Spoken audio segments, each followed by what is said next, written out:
Hello there, it's Steve-O here from the Elite FPL podcast, doing another solo one due to basically the fact that Jason and Dan aren't available. I think that doing these podcasts are always good to keep up the profile. Now, for anybody that's been keeping informed with what on earth has been going on over the past 30 minutes, I've been trying my damnedest to get this audio correct, because basically on the podcast I did the other day, there was this horrible noise in the background, and I don't know what it was. I have no idea what it was, but what I can tell you is that, in fact, hello there to the Daily Llama, of course. The Daily Llama's my FPL manager. Gee whiz. If you could just quickly let me know how the audio is. There shouldn't be any sound, anything like that at all. It should be fine. I've done about 5 million tests, and the last 3 I've done have all been perfect. So I am just hoping that the sound is good. So, what is the purpose of this particular solo live stream that I'm doing? To be honest with you, it's a bit of a Q&A with Steve-O, really. It's something that I've kind of been wanting to do for the last... Anyway, alright. Daily Llama saying that the sound is fine until I made that sound effect. I knew you'd say something along those lines here. Good afternoon to VAR. Hello there. So what I'm going to do is I'm going to quickly bring up my team. As you can see here, I can now hit the interact button, and then I can start interacting with the screen itself. But point is this, is that as I keep banging on about, the at Planet FPL podcast have done these fantastic 30 and 30 pods in which they speak to their correspondents, and their correspondents are the ones that represent each Premier League team. They have been absolutely superb.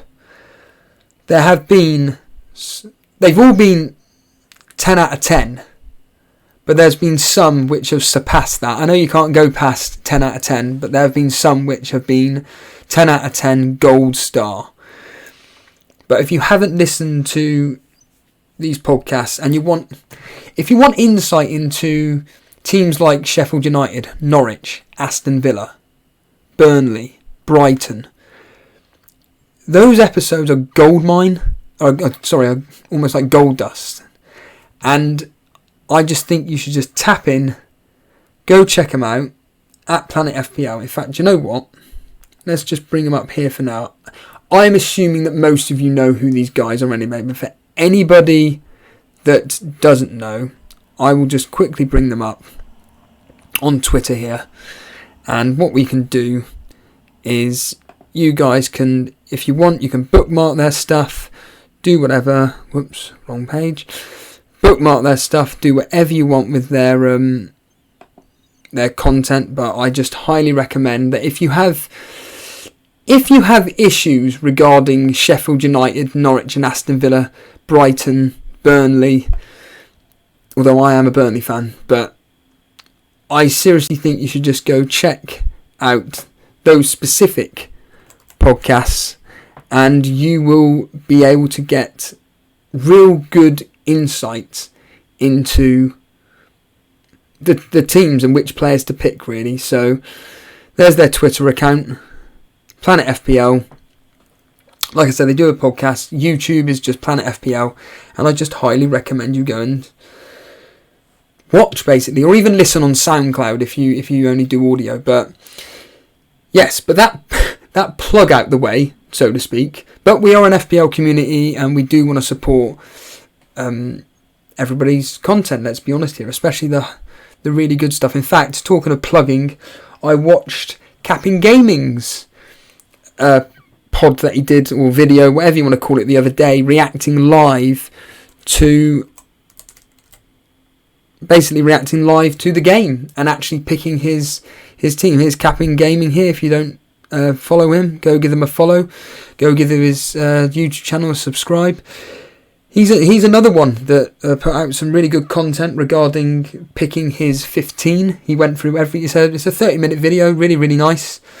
And he just goes through each individual team and just gives a basic overview of the better players to pick from each individual team, and he just set up a team from that basically, and it was a very enjoyable watch, or a listen in my case, and I again just highly recommend it. But the point in this mini speech is that the reason why I'm doing this solo podcast is, number one, the game is live, it's launched earlier than expected. I think it's almost a week and a half earlier than we expected. Number two, I think it's good to keep the profile up of the Elite FPL podcast. I think that more content is better. I completely agree with what Captain Gaming said that time. I think that do what you're doing. If you enjoy doing what you're doing, then carry on doing it. It's quite simple, really. And I'm thinking to myself, do you know what, Captain? You're completely right. I think that everything you're saying is completely right. Interesting. So talking of planning and getting podcasts out there and stuff, so Clement LaRue has brought up a very interesting question straight away. I don't really want to get into questions yet, because what I'm going to do is I'm going to go onto the YouTube page. I know that sounds really weird, and then I'm going to do what I did the other day, which is answer your questions. But Clement LaRue actually brought up a very, very interesting question just there. Evening, Steve-O. What happened yesterday? You had a going live YouTube window and nothing happened. Right, so I said to Dan and Jason in our WhatsApp group that them two should do a podcast live last night. I personally wanted to hear their opinion. I wanted to... Right, I'm coming out of chat because this is going to drive me up the wall, because people were putting up comments, i.e. Simon... good afternoon, Simon Anderson, saying about Ryan instead of Fabianski, and you go Van Dijk, Robertson instead of Van Dijk. We'll get onto that in a minute. But there are reasonings as to why I've done this. Right, let's just settle down. So yesterday evening I just simply said, look guys, I really want you two to do a podcast, and I want to hear your thoughts on the game. Obviously the player prices, if you picked any players, what you think about everything, all fantasy football. And unfortunately, due to unforeseen circumstances, Jason had some personal dealings to deal with, basically. So he was unable to do a podcast with Dan. But Dan... Now, my understanding is exactly what you said, Clement LaRue, is that when I woke up this morning, I had my breakfast and everything, and then I thought to myself, do you know what? Before I go work, I'm just going to see if Dan did upload a video. And then, shock horror, not only did he upload one, he uploaded two. Now you may be thinking, hold on a minute, Steve, he didn't upload anything. And now that's the point. Because when it said uploaded 6 hours ago, I'm thinking, no views after 6 hours. There's got to be a minimum. We get at least a minimum of one click. But in all seriousness, there was no views. And I'm thinking there's got to be something wrong here. Did Dan hit the unlisted button? So... for anybody that doesn't know, when you do a live stream, or I'm assuming even a recording, but let's just stick with live stream, you can either make it public, unlisted, or private. So we always do it, I always do it unlisted to make sure everything's all correct, like I was doing for the past 25 minutes or so. And I just assumed Dan had hit the unlisted button and completely forgot to upload it.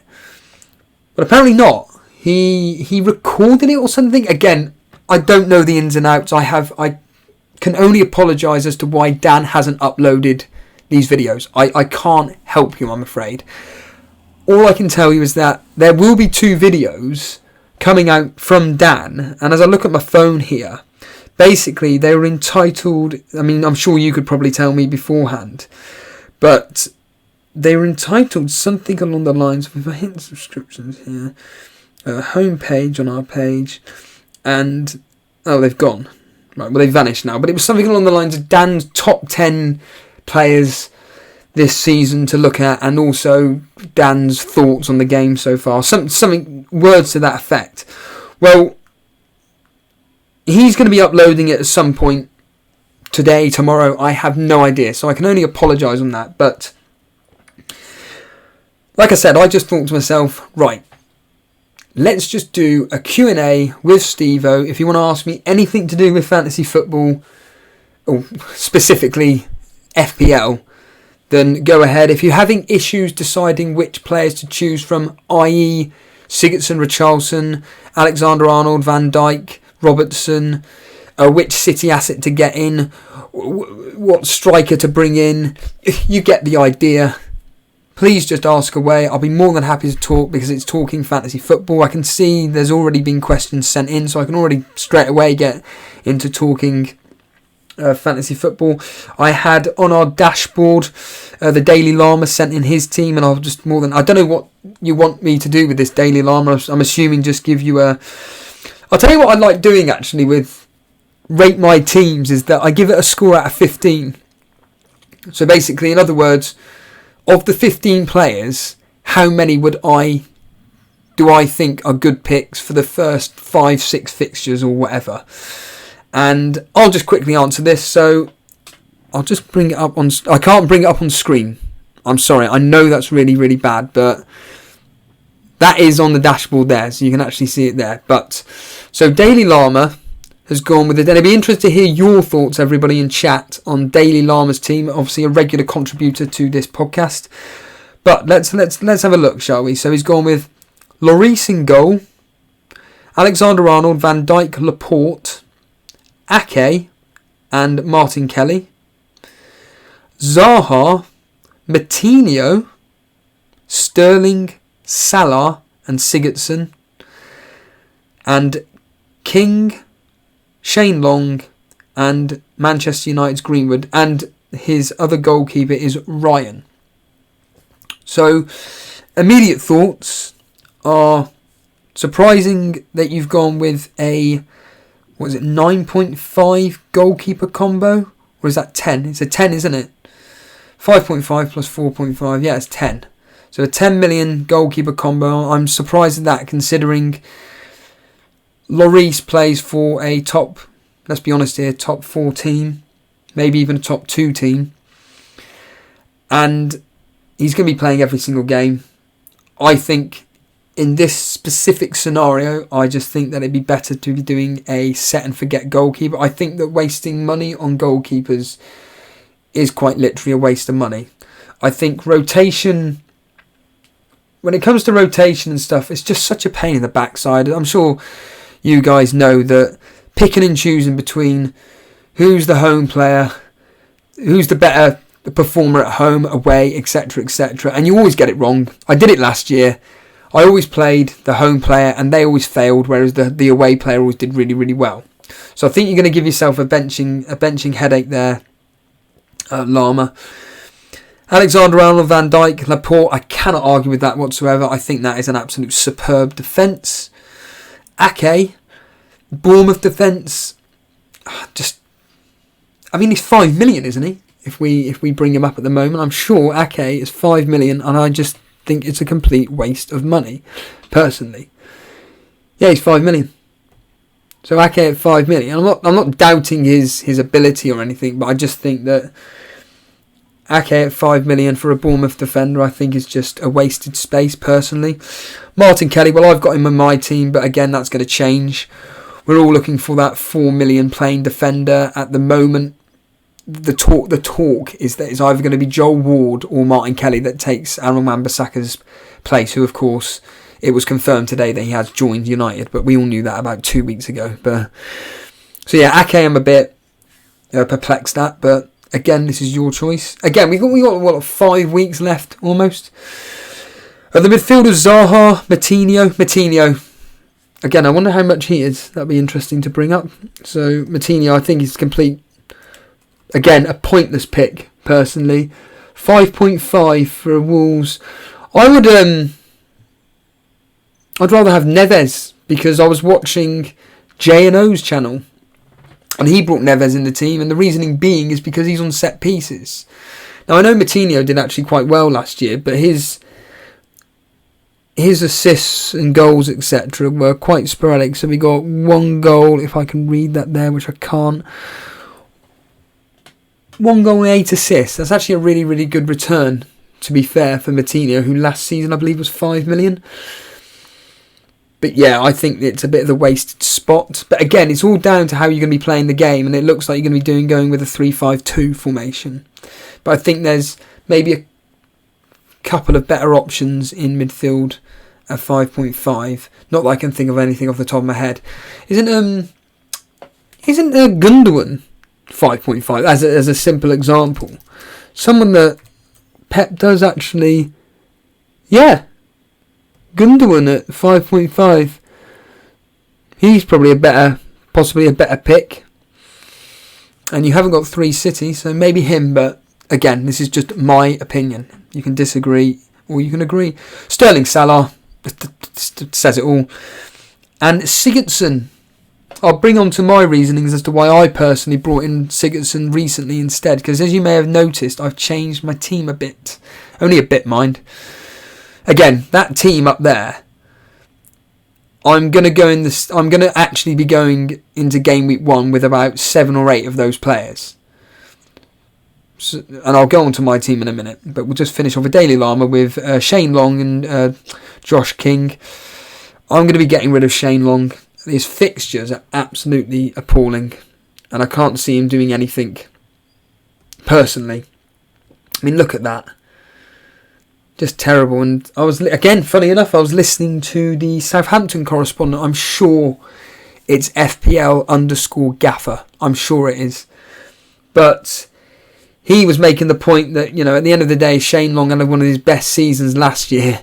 And the 3 of them all joked that, he scored, 5 goals, it says there. I can't quite read it there.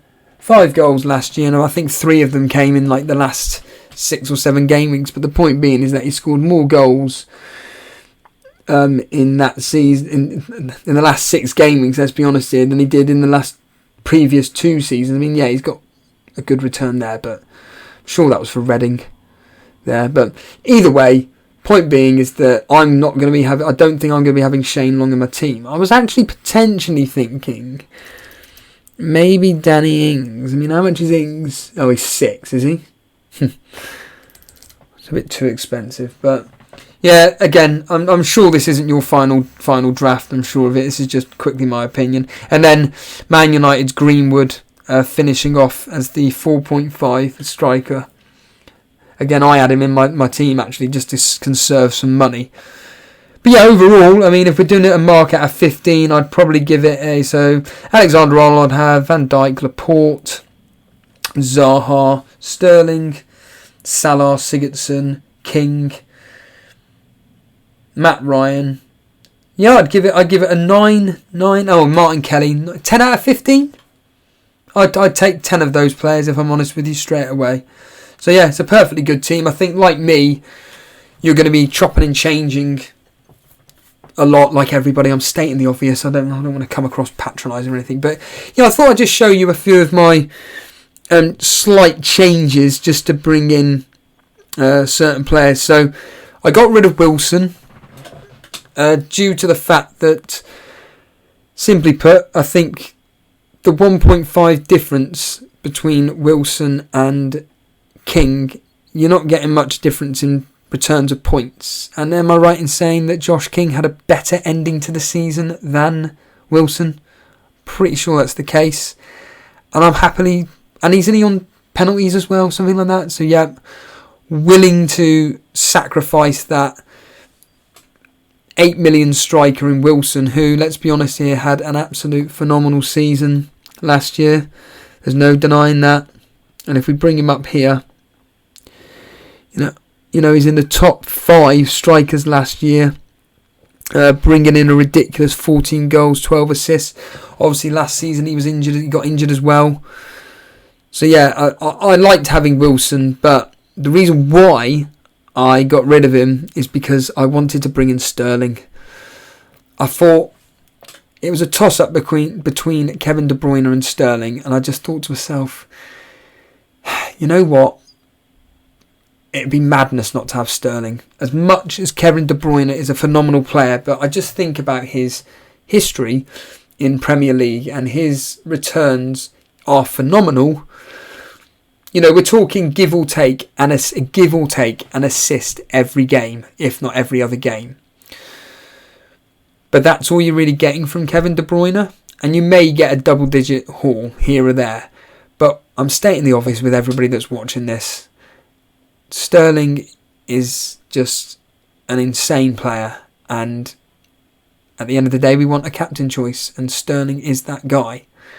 I heard on Fantasy Football Scout they had some statistics where, it's not even statistics, it's facts, that against the opening 6 or 7 fixtures that Man City have got, Sterling did phenomenally well. So I'm hoping that history repeats itself. Now, to afford all this, I got rid of Robertson for Van Dijk. Now, again, based on statistics and whatnot, it appears that actually Robertson was regressing at the end of last season, and Van Dijk was kind of ahead of him with the points and everything. I don't know the facts on that, but I will at some point check it all out. But it's that classic thing of going with your gut, and I've always said about having both Trent Alexander-Arnold and Robertson in my team. That's what I want, and I'll come on to something in a minute. So I think I'll have to end up getting rid of Van Dijk and bringing in Robertson. But interestingly, here's the thing, is that, again, reading some statistics, and also the correspondent for Everton, I'm sure it's Spirits_Blues. Let's have a quick look at him for a second. He said that actually having Coleman would be a better pick than Digne. Now again, if you're a stats person, which, to be honest with you, I'm not particularly much of a stats guy, but it's one of those where if he, as a stats guy, let me just get back to my point, is that his stats over Coleman were just about the same, but apparently Coleman was just slightly ahead. So I'm sure it's Spirits. Oh, there we are there. So the Everton correspondent for @Planet FPL, Spirit Blues, give them a follow. But he sent out a tweet earlier on, which was very interesting and perked my ears up. And I'm sure if I could find it, which of course I can't, I won't be able to find it, but he did send out a tweet, basically hinting at the fact that if he was going to choose between Digne and Coleman, and based on the fact that one is 0.5, there's a 0.5 difference, one of them will prove that 0.5 difference is worth it. Now, I read into that as Coleman, personally. But the reason why I like, Digne, is because of the set pieces. But simply put, I respect the opinion of the experts of their specific teams. So we brought in Coleman instead of and to bring in Robertson instead. Now,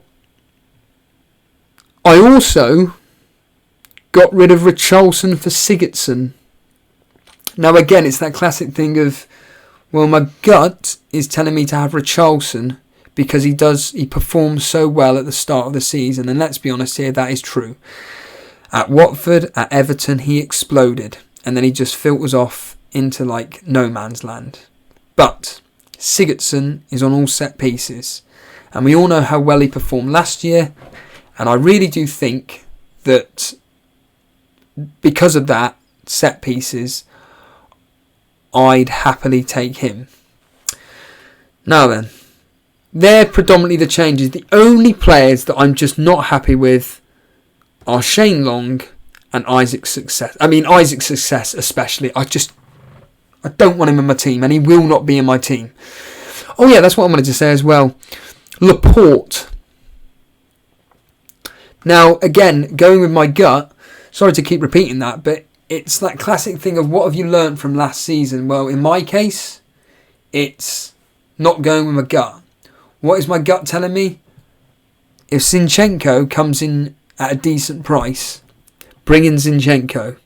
Well, we all know that Zinchenko came in at a ridiculous 5.5 for a Man City defender that started the last, 13, 14 games. Now, admittedly, Mendy is the player which should and probably will be first teamer. But if in pre-season we seem to get the knowledge that Zinchenko is the guy that's going to be that left back spot, he's in my team. 5.5. And of course, 5.5 goes a long way. So if I was to get rid of Laporte, bring in Zinchenko, and based on what Simon Anderson was saying regarding Matt Ryan, and again, I heard a few YouTubers mentioning Matt Ryan and Button, 4.5, that means that I have got 11.5 in the bank to spend on some decent strikers. So yeah, but we all know Laporte's capabilities, and I'd be really, really worried about not owning Laporte. But again, Zinchenko is a differential. He can come up with attacking returns. I mean, I'm sure it was something like 3 or 4 assists last year. 5 assists. So yeah, I think that, you know what, for now we'll just leave that up on the screen. But I think what I'm going to do is I'm going to go into chat and simply put, let's have a look at what you guys are saying, because that's what this specific stream is all about. Now I'm going to go from the top because, like I said, I'm happy to speak for quite a while. So bring in any questions that you'd like. What I will do is, I don't know if you're aware or not, but Jason actually put up the Elite Mini League code, the Elite FPL Mini League code. Now, if you're not a member of the Elite Mini League, if you're not a member of the Elite FPL Mini League, then I will go and type in what the specific code is. Now, I know for a fact that Jason actually put it up on Twitter, and it's not going to be too far down because I'm just using my phone at the moment because it's just a lot more quicker for myself to actually... Right, there it is. So what I'm going to do, quickly come out of that, come back on here, bring up the Twitter account, and what I'm going to write this in the chat as well, just to let you know. Daily Llama made an interesting tweet as well, and also sent it privately, but Daily Llama didn't realise that you automatically get put into leagues that you were in the year before. So if you're already a member of the Elite FPL Mini League last year, then you're automatically already in. However, if you are not part of the Elite FPL Mini League and want to be, then the code I will put up in just a few seconds. But I'll just bring it up on the Twitter. So it's not too far down. There we are. Right there. So the code, just to read it out, is all in small letters, no capitals, so all small letters. It's ABDKZZ. So what I'm going to do is I'll write that in the chat, and if anybody wants to join the Elite FPL Mini League, then you're more than welcome to join it. So ABDKZZ. And you're more than welcome to join in. And what I will say is that last year, the standard of the Elite FPL Mini League was absolutely ludicrous. Now, I'm going to take aside Block FPL, because we all know how well Block FPL ended up. And if you don't know who Block FPL is, He's an American. He was just occasionally, well, not occasionally, he was regularly watching our stuff. And he decided to join our mini league. And then, so this is Block here. Hopefully I've got it up on screen. Is that up on screen? Yeah. And he ended up 50th in the world last year. Okay? 50th overall. It was ridiculous. So obviously he unofficially, and there's a reason why I'm saying that, unofficially, Block FPL won the Elite FPL Mini League. But he agreed with, when he came on to our show doing an interview with us, he agreed that he felt it was unfair, the fact that he came into our league, I think it was like the last 3 months, and he said that he doesn't want to be announced as the winner. So the winner was John Harris of the Elite FPL community. So John Harris won it, but he ended up at a ridiculously high rank as well. And what I'll try and do, hopefully this will work. It's got to work, surely. I don't know who'll have entered though. John's got to have entered the game. He must have done. If he hasn't, I'll be shocked. But John last year, now this was his first ever season.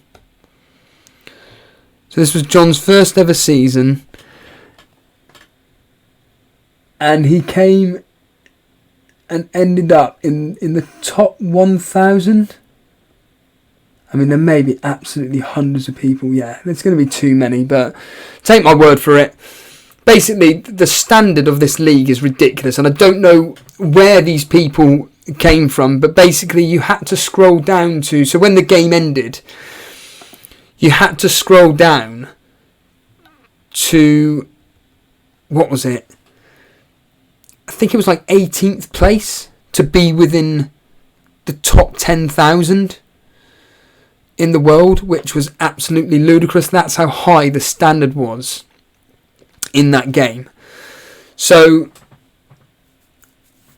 now, for all I know, all the players that did really well last year will completely fail and end up like in the hundred thousands, and the people that didn't do so well do really, really well this year.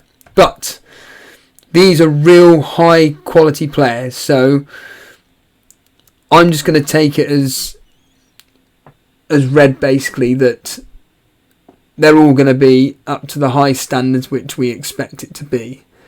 Now, why is that not working? It's typical, isn't it? When you actually want to just enter a menu. Oh, there we are. Idiot. Right. Let me just scroll up.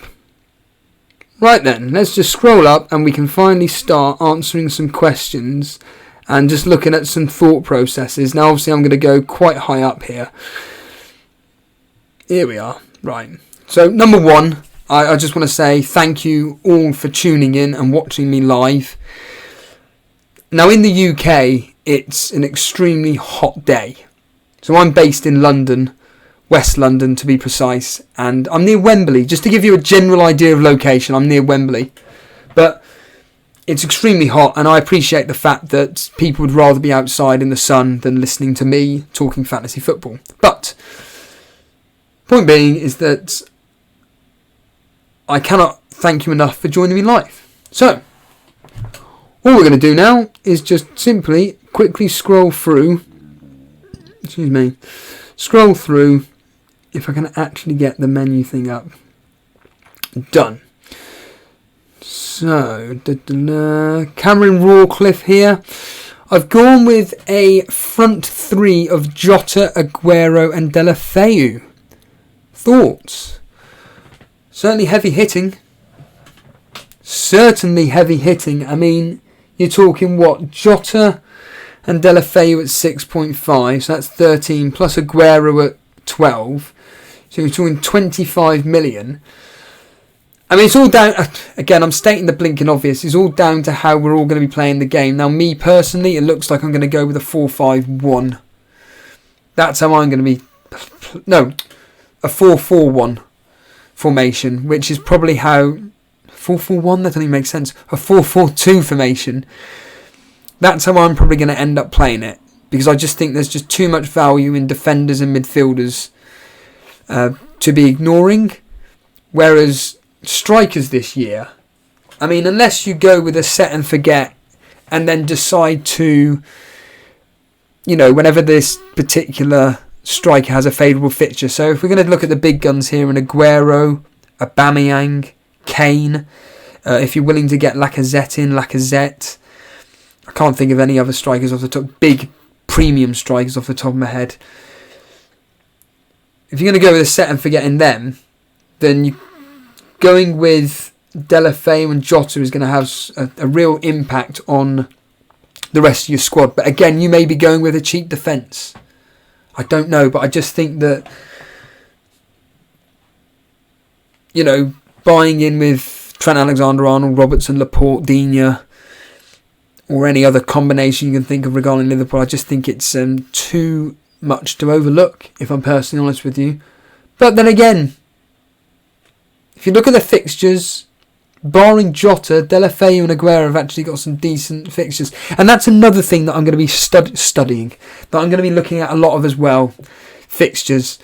I think player fixtures is something that you need to look at, really. And unfortunately, it didn't go to plan, but when I went through every single game week and decided to look at the best flat track bully team, it turned out that the majority of the time you would end up captaining I'm stating the obvious, Man City, Liverpool or an Arsenal player, because their record versus, let's be honest here, the poorer teams at home are sublime, and they usually end up scoring 3 or 4 goals.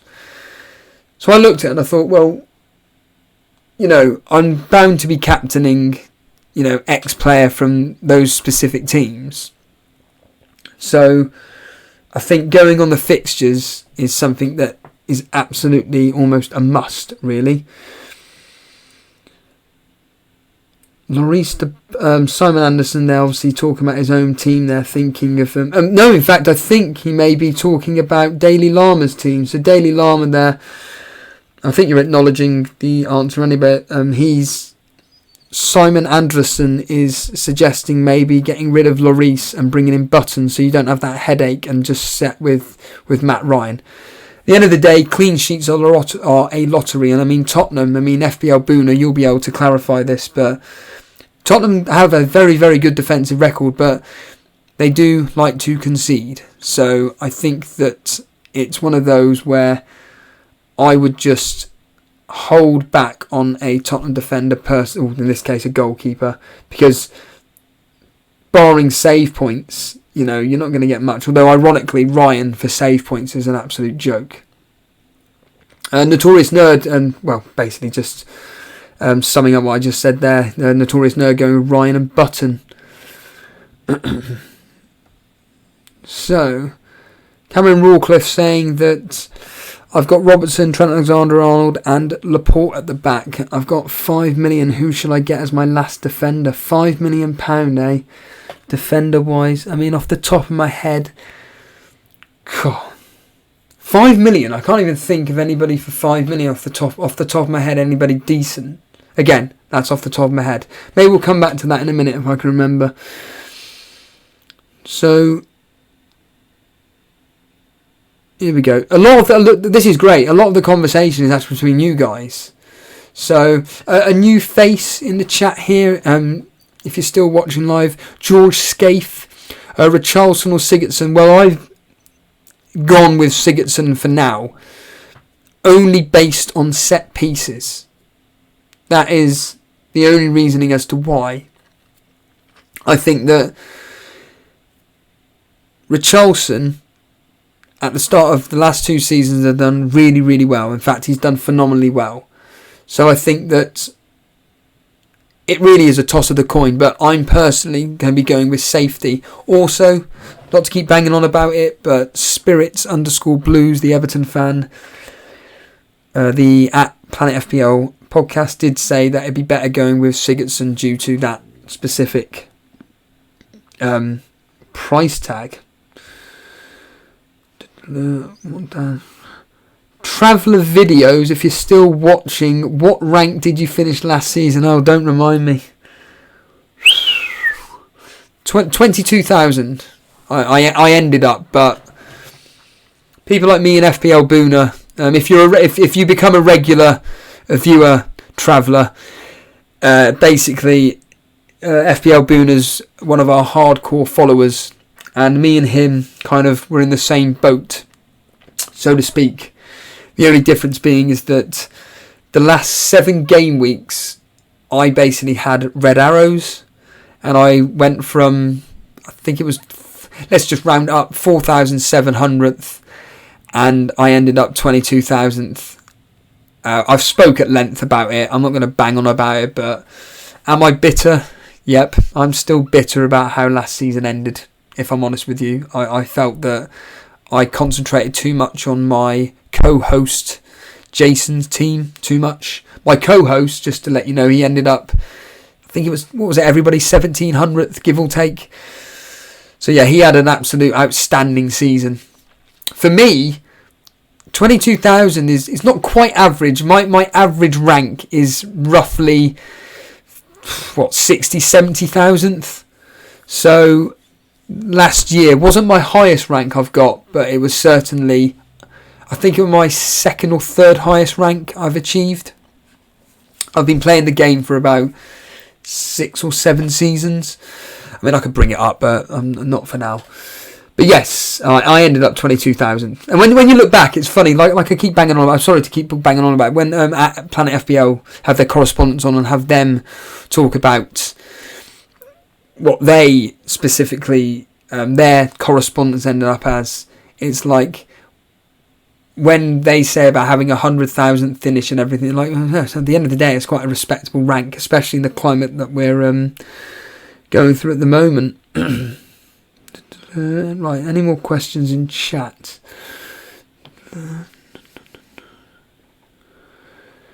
So interestingly, Traveller Videos is saying what would be better, Trent Alexander-Arnold and Robertson. Well, basically Trent Alexander-Arnold to Van Dijk.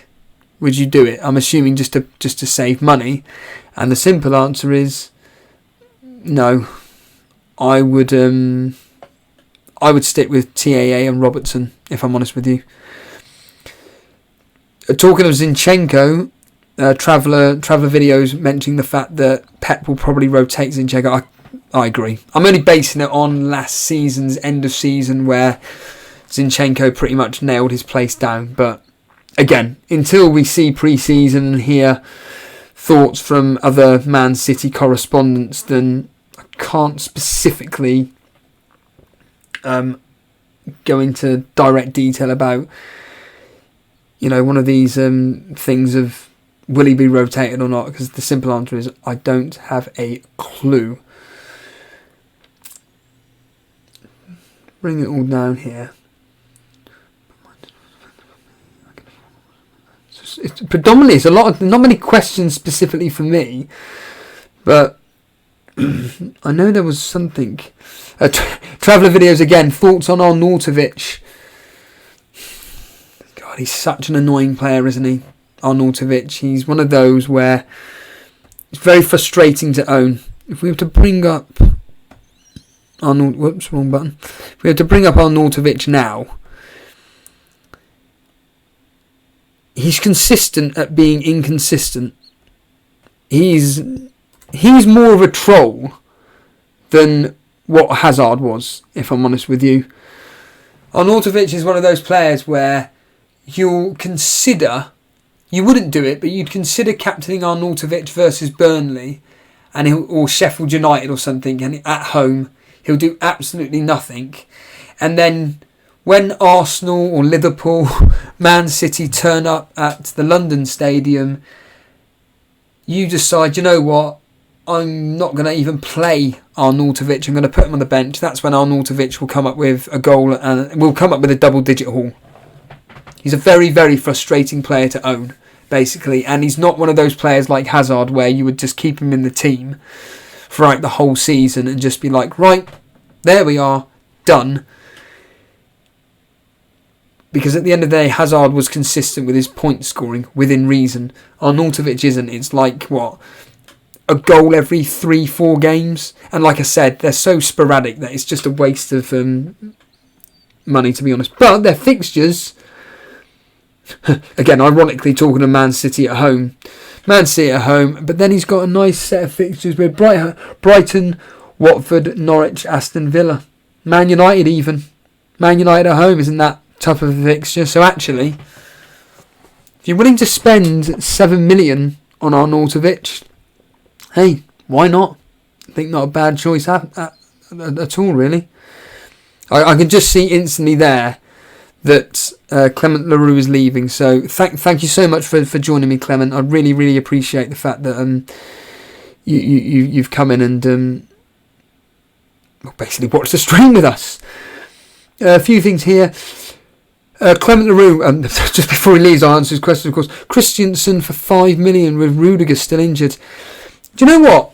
Chelsea are a team that I think are just overlooked. In my opinion, I think that no one's talking about Chelsea whatsoever. Yet their fixtures, if we bring up the fixtures now, what we're looking at here. Oh, it's up here, isn't it? Sorry. So if we look at the fixtures, they're really good. You know, they all say Man United away is a tough fixture. Is it? Yeah, on paper it looks tough, but the reality is that no, it's not. I could actually see a 0-0 in that game. You know, and if you feel that Christensen is a guaranteed starter, and I know for a fact that a lot of Chelsea players would rather have him starting ahead of David Luiz. Chelsea at home to Leicester, I think that's a tougher one in game week 2. Game week 3, Norwich away, you'd like to think there's a clean sheet in there. And then Sheffield United at home, I think again should be a clean sheet in there. And then on game week 5, let's just finish it off there. Wolves away, tough fixture as it was last season. And maybe after that, Chelsea at home to Liverpool. So do you know what? Again, you're going to need to obviously find out more about whether Rudiger is definitely out for the season and Christensen will be a guaranteed starter. But if Christensen is guaranteed to start for Chelsea, you know, I stated it at the time, I found Azpilicueta was underpriced, in my opinion. So yeah, why not? Why not go for Christian? Now you may be wondering why I'm not bringing up the actual when it comes to transfers. You may be thinking, why am I not bringing up the team on the menu here? Well, the simple answer is it just doesn't work. So I'll click on it and nothing seems to happen. It's extremely frustrating. So I can only apologise if you're wondering why I'm not directly bringing up players. In fact, that's actually a really good idea, Clement LaRue. What I'll do... There we are, back online. Telling me that I'd disconnected. I can only apologise. If there are any sound issues there, I can only apologise. But yeah, I think going on what you've just simply said, I think that Chelsea, Christensen, why not? Michael Swedlin, hello there. What about Chelsea this season? Just avoid? Well, as I'm just reading just there, well, in fact, talking of a notorious nerd, Giroud being nailed and at 7 million, I think that if he is nailed on, I think that it's a bargain. I think that... Oh, so looking at the chat there, it's saying that the actual connection did completely cut off. And now I'm hopefully I'm back. Let me know if I'm back. Please do. Although on the screen it's looking absolutely awful. It looks like a blank canvas. Ugh. Looking at the screen on my... So I'm on the YouTube page at the moment and the screen is not in quote-unquote high definition. If I'm honest with you, I wouldn't know what to do. I'm no Jason. I'm no tech guy. So I can only apologise if the screen is looking really blurry at the moment. But I'm wondering if you're all looking at it on... or if you're listening on audio, because that's what I normally do whenever I'm watching live or whatever. So cool. Well, thank you, Simon, for letting me know that everything's all okay. But yeah, going back to what we were talking about, Giroud, and I think absolutely that at 7 million, I would like to think that based on, well, number one, his incredible form in the Europa League, which he was the highest scoring player. I think he scored 14, 15, 16 goals in the Europa League. Now, whatever you may think of the Europa League, you still have got to put him in the back of the net. And I believe he got a hat-trick in one of the games as well. He never got a run in the first team when it came to the Premier League, because we all know that Higuain took the spotlight there. So, whoever comes in to manage Chelsea, whether it is Lampard, or there was some talk about Rafa Benitez, but he ain't going to be coming back to Chelsea.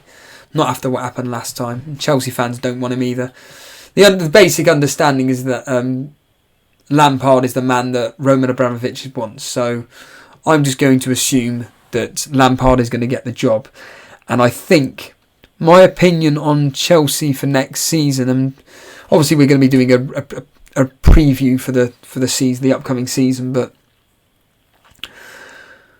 I think Chelsea have got a very, very good chance of getting into that top four.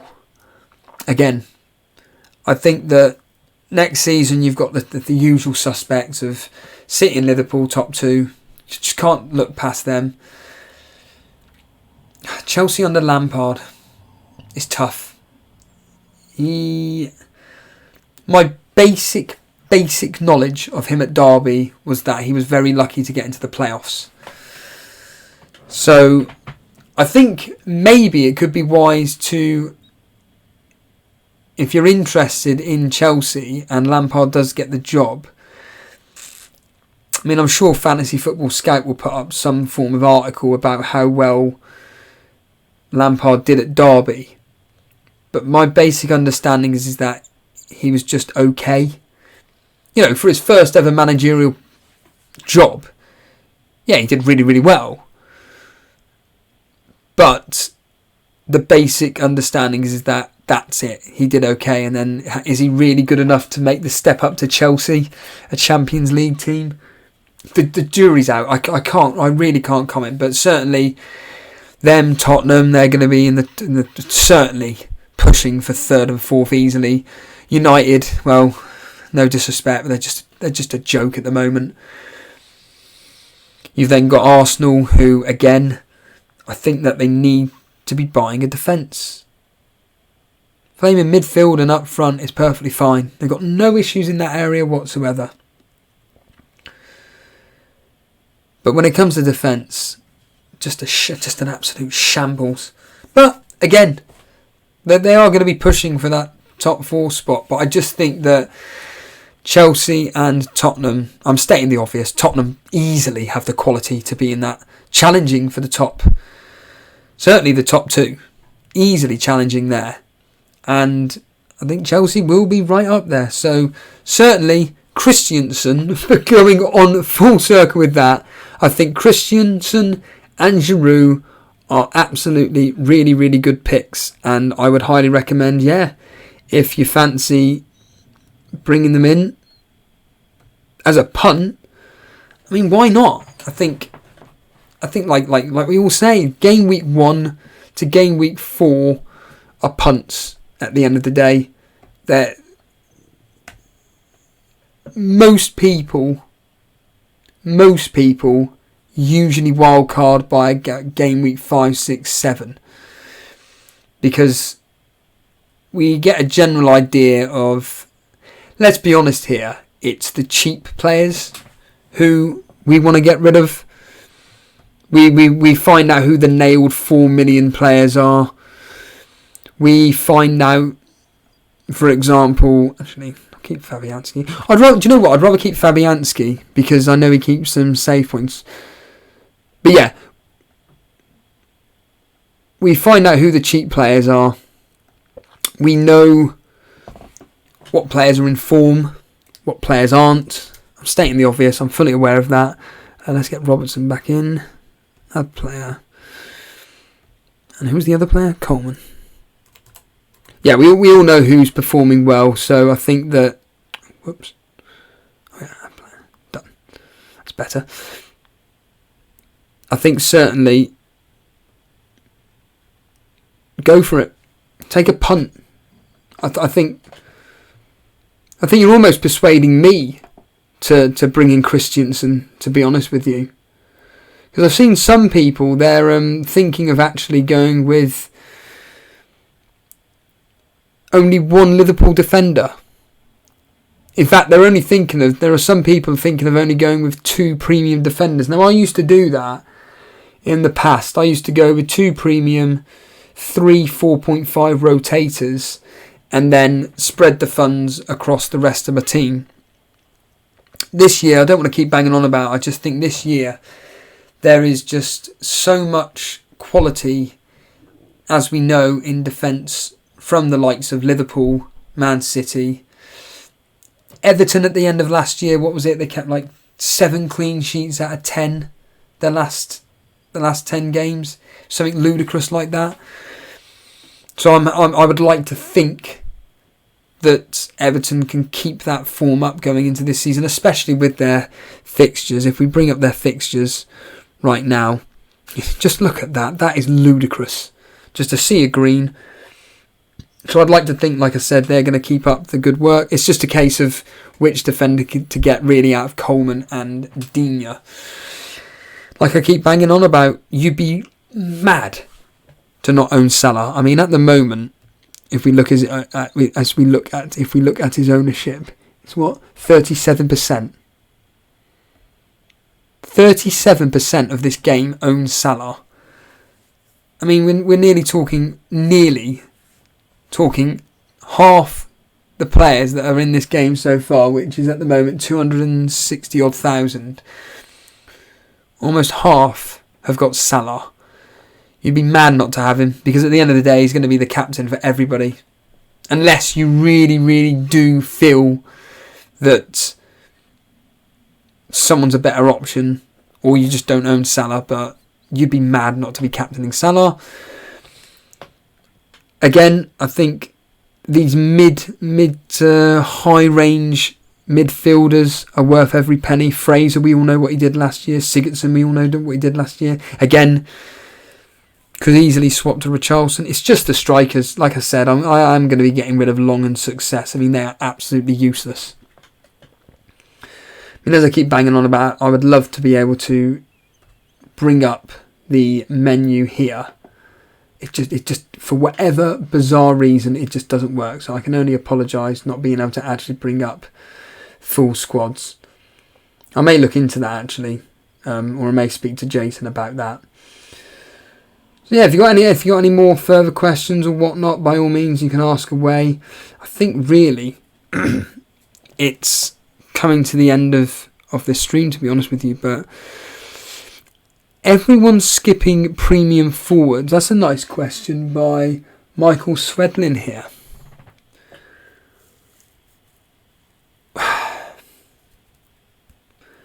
That is a really, really tough question, because premium forwards are one of those where I'm stating the blinking obvious, I'm fully aware, but if we're looking at Kane, Aubameyang, Aguero, looking at them three, you then got to take their fixtures into account. Again, I'm fully aware, I'm stating the blinking obvious, but you've got to take their fixtures into account, and you've got to take into account your own personal formation strategy, what you're thinking of doing.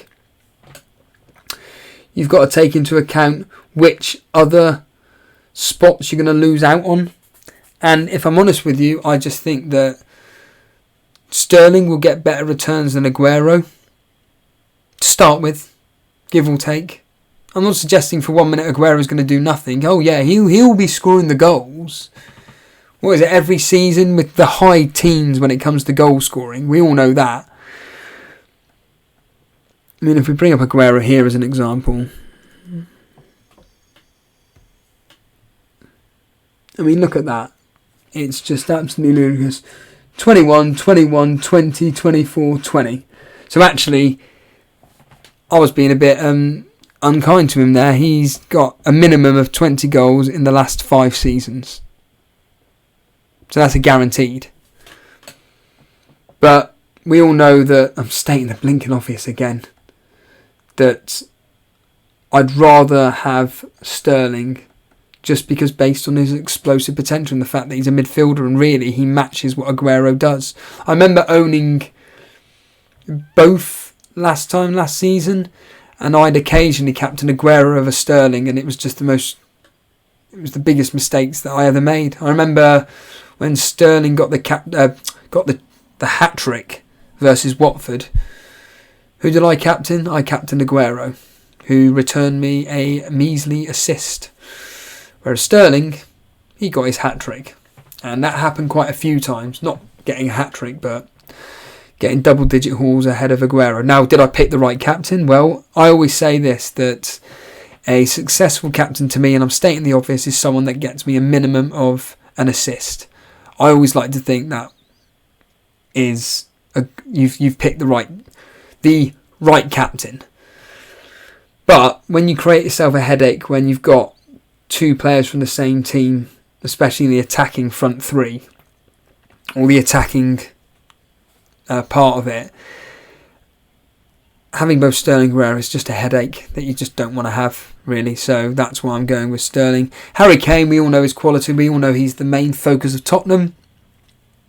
At 11 million, I think I think that's perfectly priced. I think that's a really good price point. But once again, it's an 11 million striker, and I don't know, he's a tough one. He is, Harry Kane. I mean, he's actually got some very good fixtures, to be fair. We all know that every season he absolutely tears it up. We're not stupid.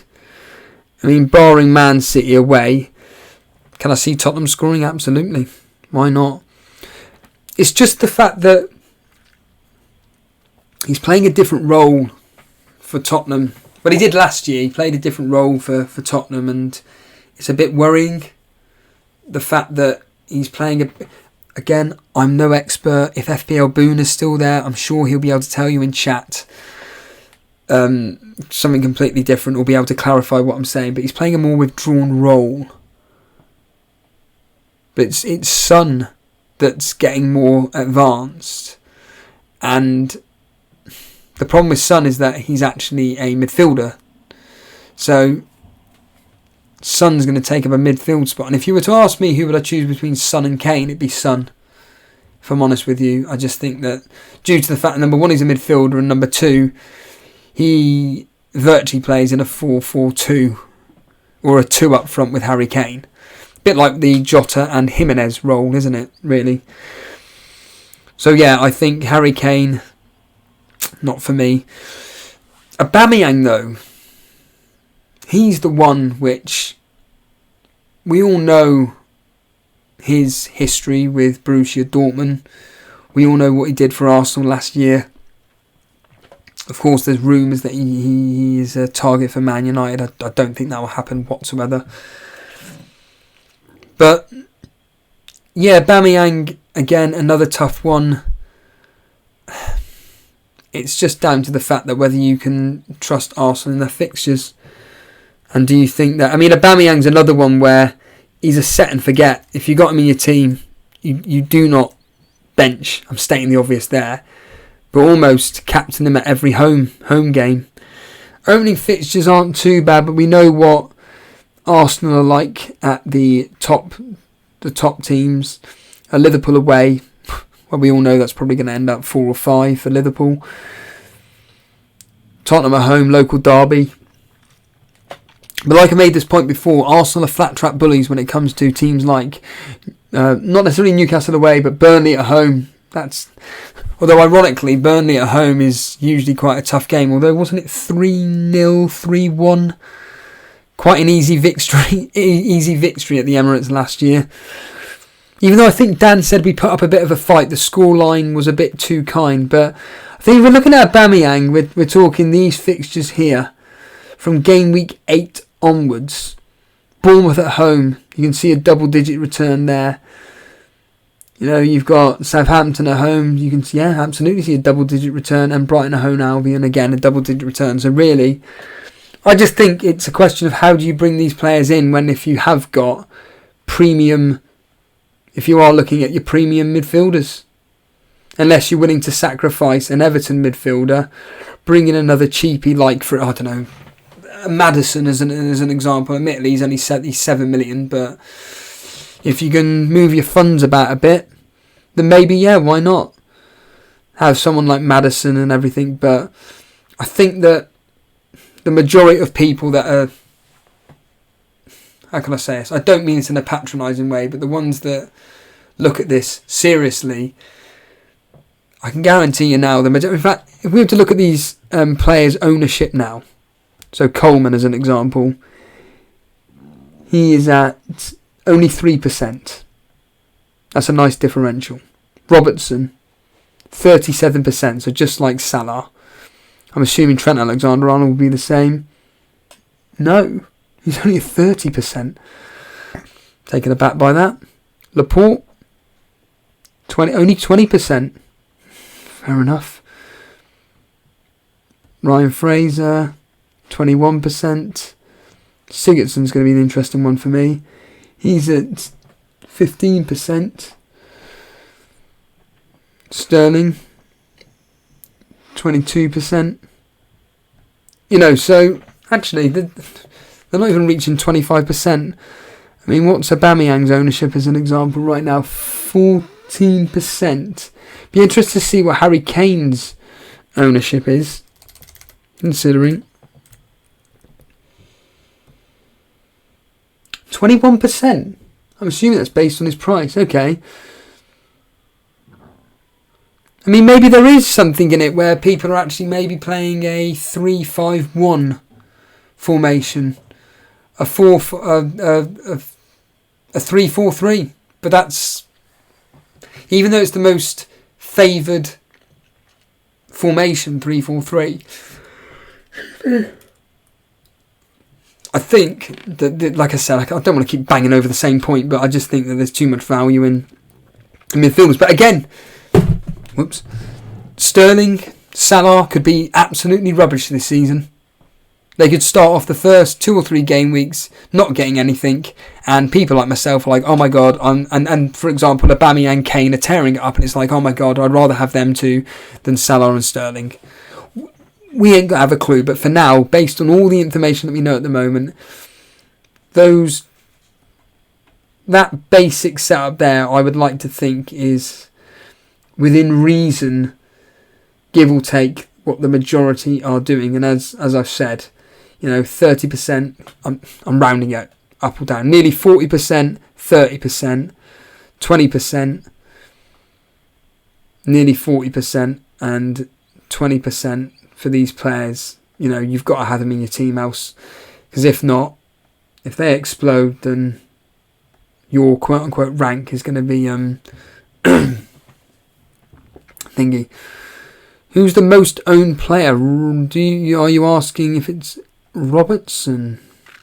I don't have the simple answer. I don't have a clue what the answer is to that question, but based on what I've just looked at, it's going to be Salah or Robertson, maybe 0.1% in it, but certainly those two there are the most highly owned, it looks like. Salah and Mane could be, so this is Notorious Nerd, Salah and Mane could be unavailable, injured, rested, depending on the African Cup. And it absolutely is. What is it? They finish. See, my thoughts on this is that they finish, 3, if they just got to the final, they finish 3 weeks before the season starts. Klopp's he's not going to bother in pre-season. I mean, at the end of the day, these are world-class players. They don't need pre-season training. They need rest. That's a fact. So I would say that certainly a rest is needed for them too, and I just think that Klopp will just bring them back for the Community Shield they'll be in. Am I going mad there? I think I'm going mad. Are they playing the Community Shield? I'm sure if someone can tell me in chat. But because Man City won both the Premier League and the FA Cup, it goes to second place, doesn't it? So it's Man City and Liverpool in the Community Shield. So they'll be back for that, basically. That'll be their quote-unquote pre-season for Liverpool. Would you go Kane or Aubameyang? Well, coming live through at the moment, Simon Anderson, Jimenez is the most owned at 47%. That's interesting. Surprised at that. I know he's 7.5. It's a really good price and everything, but I just think that everybody needs to watch out for number 1 Europa League. I get all that. Because at the end of the day, they'll have played, to get to the group stages, they'll have played 6 matches already prior to the start of the season. And to be honest with you, Wolves' fixtures aren't particularly that great. Not that it really mattered last season. Ironically, they did really, really well against the top 6 teams. But yeah, look at that. It's not particularly looking that great, the opening 8 fixtures. But again, ironically, they did really well last season against the poorer teams. So, wow, 47%. That's incredible. So in answer to whoever asked that question, who's the most, then blimey. Notorious Nerd saying Firmino being overlooked when he will have a full pre-season. Problem with Firmino is just last season just didn't set the world on fire, did he? And I was really disappointed in Firmino, to be honest with you. But again, as a lot of the more hardened Liverpool fans know, is that Firmino isn't there to do anything other than be the flaming hard worker of the team, dropping back, helping out defence and everything, and just letting Salah and Mane, play freely. So that's his role within the team. And if he pops up with, well, I'm not suggesting for 1 minute he had a bad season. I mean, he's still got double-digit return in both, well, certainly in goals, I'm sure he did, and potentially assists. But he did regress last season to previous, I'm sure he did. This is where I'm going to be proven wrong. So, So 12 goals, 8 assists last season. A really good return, but for a Liverpool team that did so well last year, not that great. Season before that, where he was pivotal, blimey, 15 goals, 8 assists. So yeah, you're guaranteed a double-digit goal return from Firmino, but I just think that there are better options that are going to return better points in the Liverpool starting 11. What I will say while we're live at the moment, if you want to if you're enjoying this stream and you want to show your support, hit that like button. It helps apparently. No, but seriously, if you want to hit the like button, that'd be really, really cool. If you are a new viewer to this and you haven't subscribed, hit that subscribe button, because we are only, I think it's now 3 or 4 people away from hitting the 500 subscriber milestone, which to me, if you've been here since the start, if anybody was to tell me that in the 2019-2020 pre-season you will have 500 subscribers, I would have just said, you're having a laugh, no chance. And here we are, 4 subscribers away. So yeah, if you haven't subscribed and you're watching this now and you're enjoying the content, please just hit that subscribe button. What I will say is that, and I said this before, so we'll just get a bit of not quite advertising, but a bit of I've completely forgotten the word. But the point being is that if you are enjoying this and haven't subscribed, hit that subscribe button.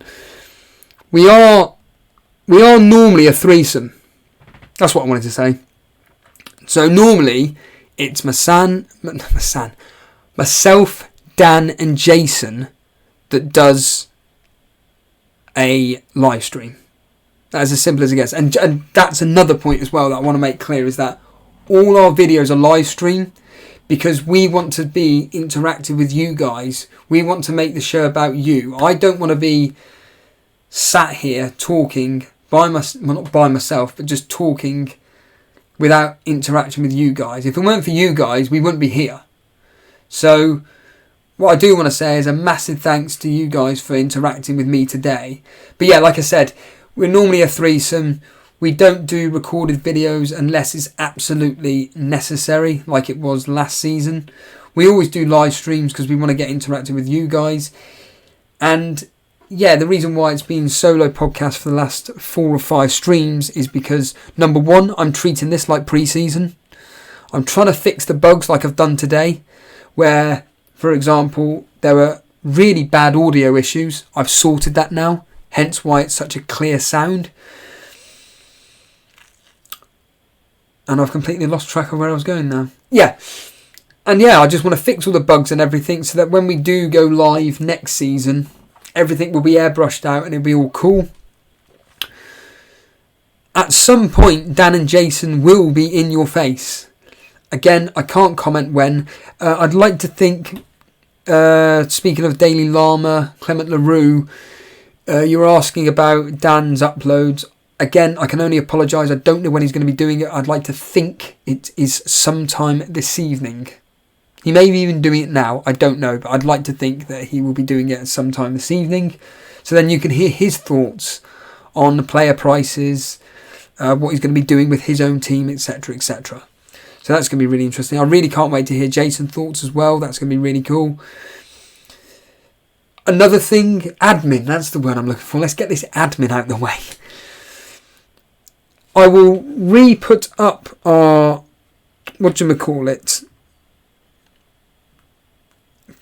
not tweet, our mini league code.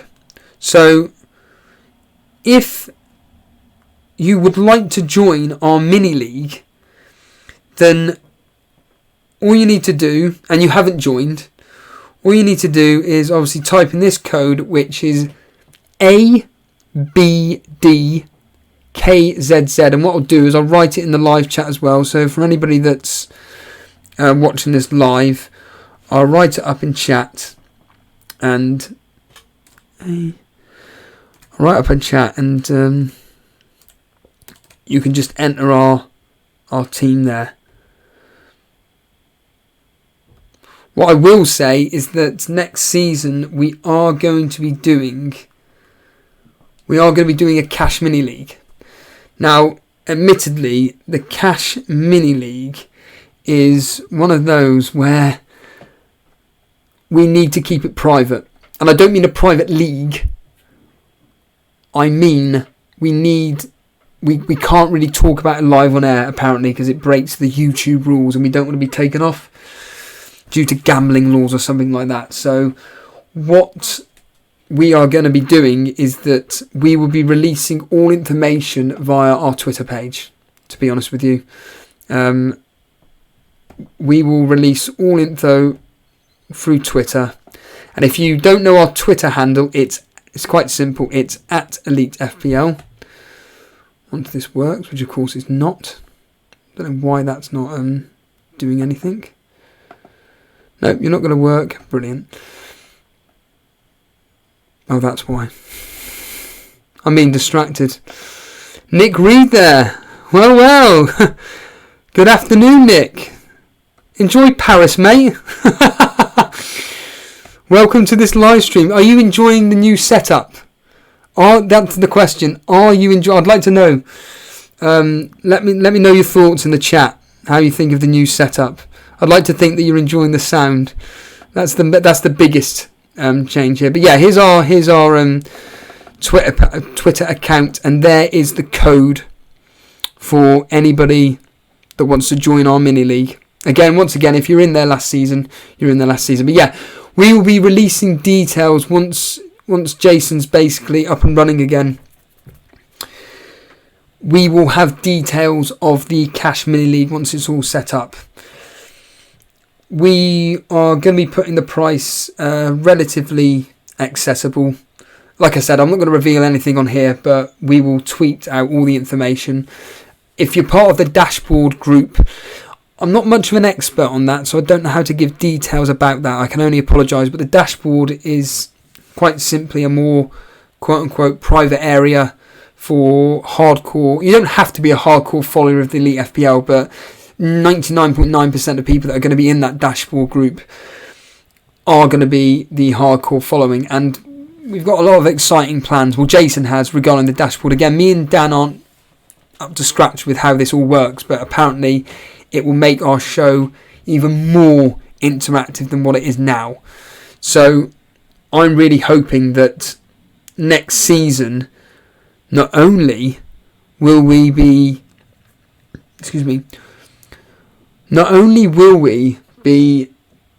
able to read what you're saying, but we may be able to hear what you're saying as well.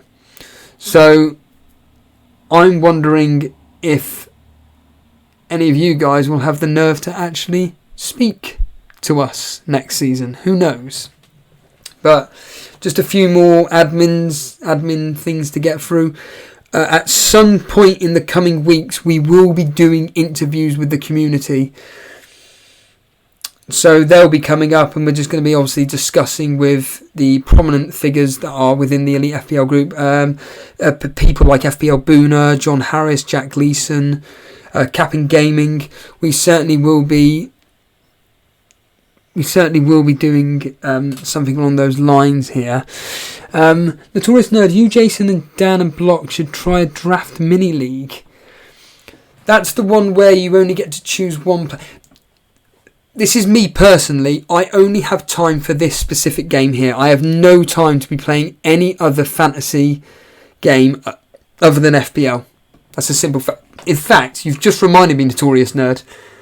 Another thing that will be happening next year for anybody that's watching this and is interested to know the plans is that we've been offered an opportunity with a predictor game which very, very similar to the bigger names, i.e. Super Brew, but it's a more of an independent one, and we could be in. I can't release any details or anything like this. I can only go on what I've been told, but we were originally going to be... So when we do our predictions for the game weeks and everything, as you know, we actually do really, really well. And I thought to myself, right, next season, I am going to be wanting to basically enter myself, Dan and Jason into a Super Brew game and potentially win money. Well, simply put, Jason knows somebody that is willing to not quite sponsor us, but is willing to accept us to do their own predictor game. And there is money at stake. So that'll be coming into our predictions. And what we may do, if it's possible, again, this is going to take a lot of effort and work, but during the live stream when we're doing our predictions, again, I don't know how this will work, but we may get you guys involved at predicting the scores as well, and then enter a team for you lot. And you never know. You just never know. Don't quote me on this. There may be something up for grabs, money-wise. I don't know. Don't quote me on that. But something for definite that we're doing, that's going to be a bit of fun, is so last season, myself, Dan and Jason, we actually did an Elite FPL podcast mini-league team. The problem is, however, is that after about 3 or 4 game weeks, we completely forgot about it, and then we just sporadically started randomly changing the team and everything. It had its own set of rules. But this season, we're doing an Elite FPL team. So what we're going to get you guys to do is, in fact, now thinking aloud here, you know, we may do a stream sooner rather than later about picking an Elite FPL community fantasy team. So what we'll do is we'll go on Twitter at Elite FPL, and what we will do is we will decide what formation. This will be based on votes on a poll. So I'll put up a load of polls. They'll only be up for a period of time. So we'll do it through Twitter, and we'll probably do it through the Discord as well. So it'll be something like, what formation do you think is best to use for this specific team? And then when it comes to choosing players, we'll have to come up with some poll, for example, for a simple example being, do you want a 4.5, 4 million combination, 4.5, 4.5, and so on and so forth. When it comes to defenders, obviously based on the formation that we're going to be doing, we'll be able to ask questions on that. And what we will do is we'll do a special live stream that will probably go on for about 5 hours, but not like that's not been done before. Oh, wait a minute.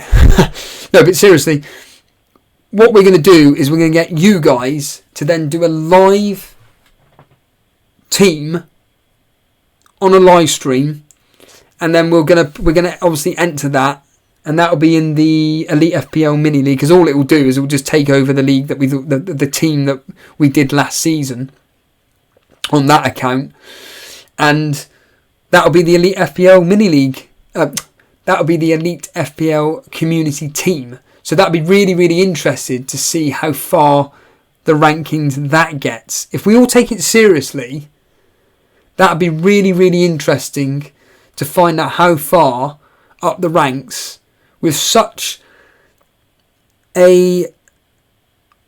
what's the word I'm looking for? Such a knowledgeable community that we've built here. It would be absolutely fascinating to see if we could crack the top 1,000. Considering we got players like Block FPL that ended up 50th. John Harris that was in the top 300 or whatever it was. I apologise whoever else it was, but there, I think it was down to like the top 3 or 4 in our Elite FPL mini league, which were in the top 1,000. So a crazy standard for our very, very first season, and it would be fascinating to get all our heads together and create a community team. That would be absolutely extraordinary. So yeah, we'll get that. We'll get all that sorted. I think, to be honest with you guys, I'll just quickly go through chat, see if there's any more thoughts and pros. No, there isn't, to be honest with you. What I'm going to do is I'm probably going to end the stream there. Like I keep banging on about, I cannot thank you enough for joining me live right now. I know it's an extremely hot evening. I know that you'd rather be spending more time doing something else other than spending your time with me. I hope you've enjoyed the stream. If you have, like I said, hit the like button. We're going on for about an hour and a half now. I'll just briefly answer Simon Anderson's question, which is Pookie on penalties? The answer is I don't know. Sorry, I can't help you out there, I'm afraid. But I would like to think he probably is. Again, don't quote me on that. I don't have a clue. But yes, I'm going to end the stream here. I think that I've been going on now for an hour and a half.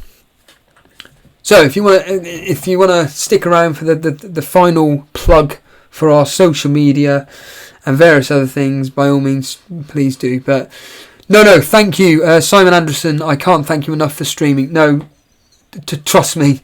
I mean, I'm smiling now because that's a really, really cool comment. It's because of comments like that we do this.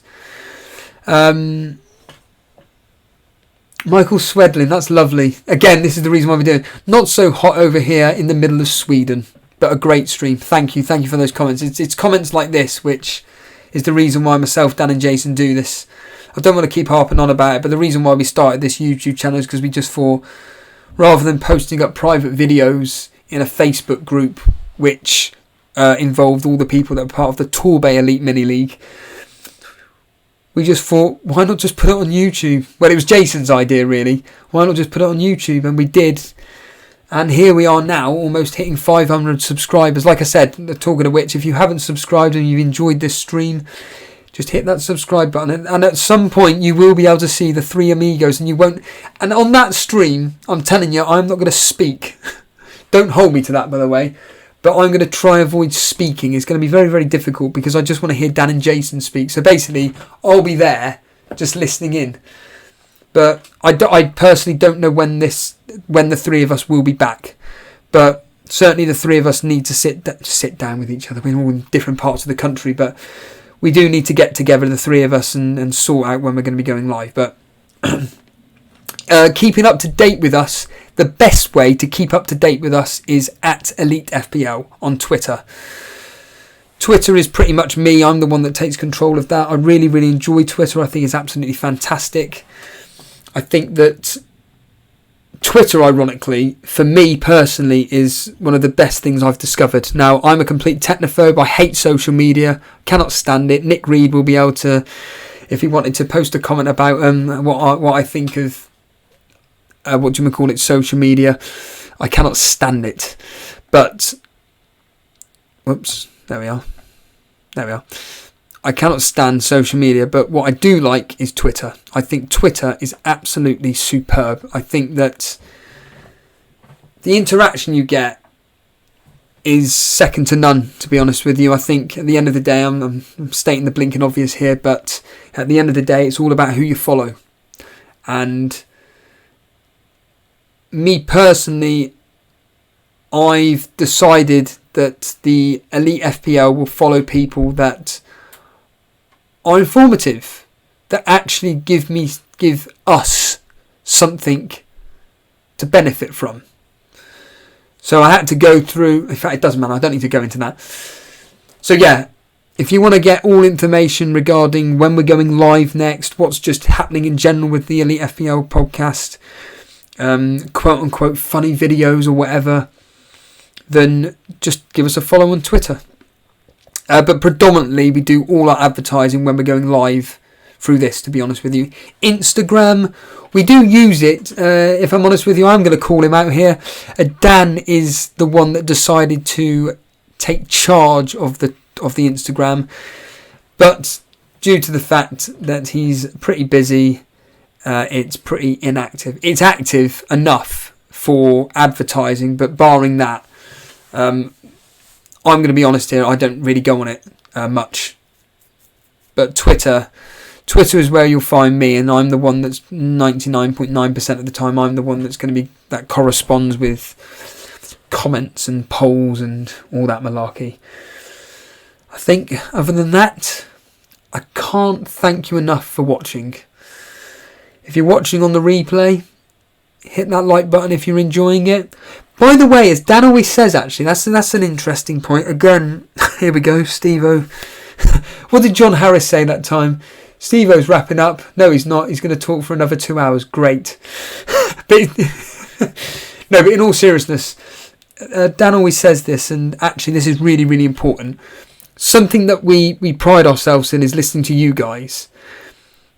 We like listening to your feedback. And if you have anything that you want to tell us that you want us to improve on, if there's anything that you think's really, really good that you want us to continue with, let us know in the chat. Obviously, please be constructive with what you've got to say, but 99.9, in fact, forget that, 100% of the feedback that we've ever got from you guys has been extremely positive. It has made me buy this laptop, as an example, buy this microphone. It's the reason why we're constantly bringing content to you guys, because I think there's talking points here, and as you can see here, we've been going on for nearly an hour and 40 minutes, and yeah, I just think there's lots to talk about. I think there's lots of information that you guys want to know, and I'm willing to do it. At the end of the day, for me personally, this is what I enjoy doing. My life just revolves around podcasts, and I am somebody that does a podcast or YouTube video, however you want to call it, and I'm willing to provide you guys with information, whether it's a load of nonsense or not, whether you take anything from it or not. At the end of the day, you guys are willing to watch and learn, willing to listen. So I can't thank you enough, guys, for tuning in this afternoon, or this evening in this case. Anyway, I'm going to wrap it up there. Thank you so much, and yeah, stay tuned for the next stream, whenever that will be. I'm just hoping that Dan does upload his stuff, because do you know what? I actually want to listen to it tomorrow morning at work. But anyway, thank you so much, guys, and we will see you very soon. Take it easy and have a good evening.